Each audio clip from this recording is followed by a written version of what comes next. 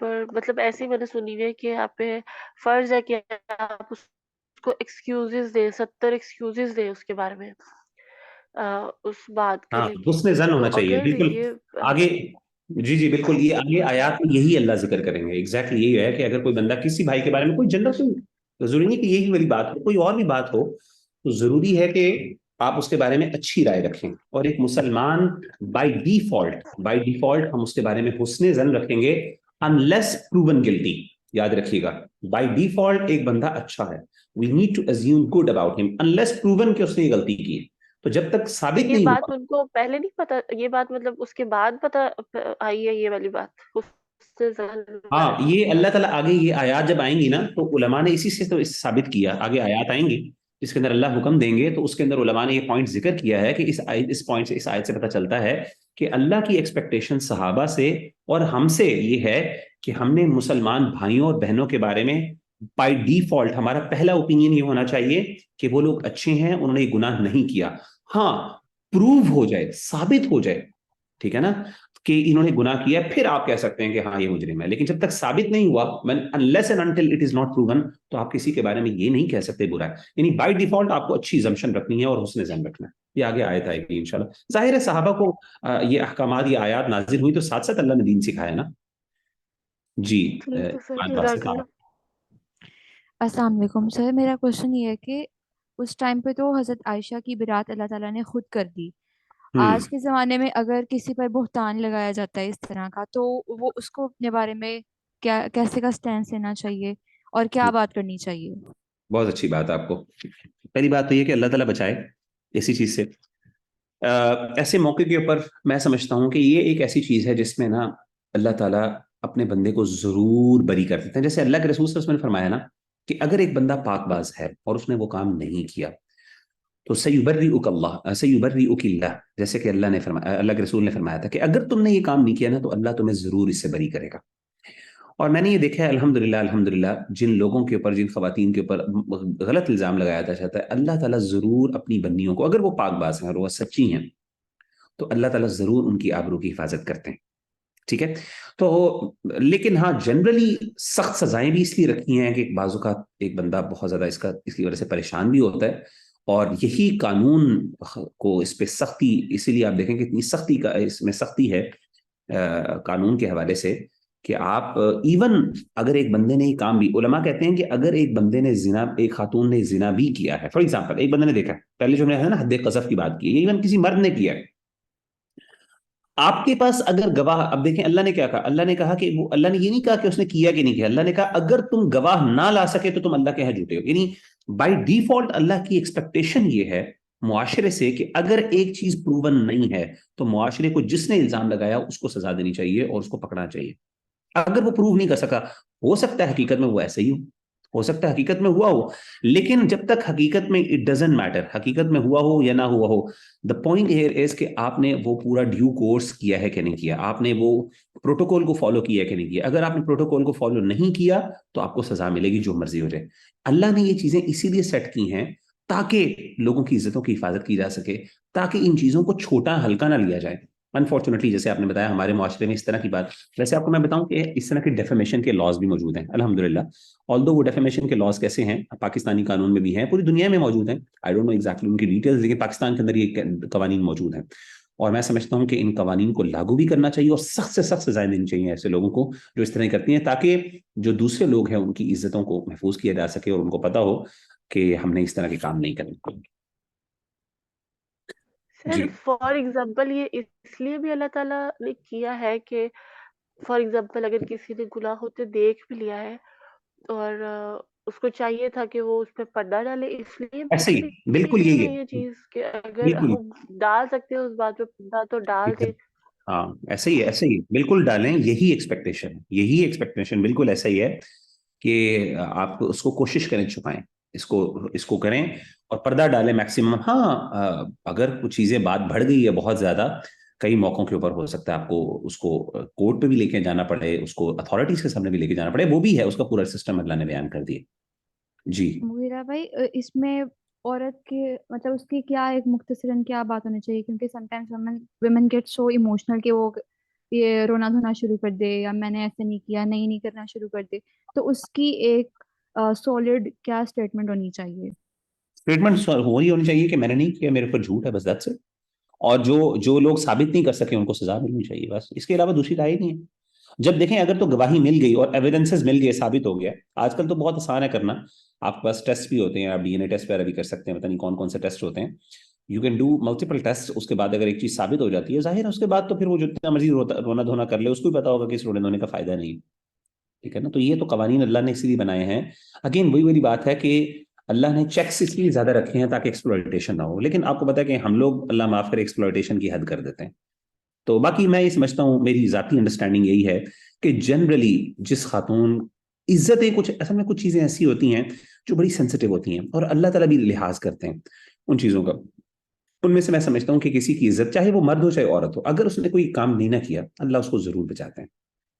اور میں بتاؤں آن دا کانٹری, جو یہ کام کرتا ہے نا, اللہ اس کو کبھی نہ کبھی ضرور ایکسپوز بھی کرتے ہیں. تو ہمیں ڈرنا بھی چاہیے اس چیز سے کہ اللہ کہیں ایکسپوز نہ کر دے. اور اس کے ساتھ ساتھ کیا ہے کہ ہمیں اس بات پہ بھی اعتماد ہونا چاہیے کہ اگر میں نے نہیں کیا تو انشاءاللہ اللہ تعالیٰ مجھے اس سے بچائے گا بھی. چلیں جی, let's call it a day. آج کے سیشن میں جزاکم اللہ خیر آپ سب کا. اٹ واز آپ لوگ ضرور یہ حدیث کو پڑھیے گا, اور انشاءاللہ we'll continue with this session inshallah in the next class. السلام علیکم ورحمۃ اللہ وبرکاتہ.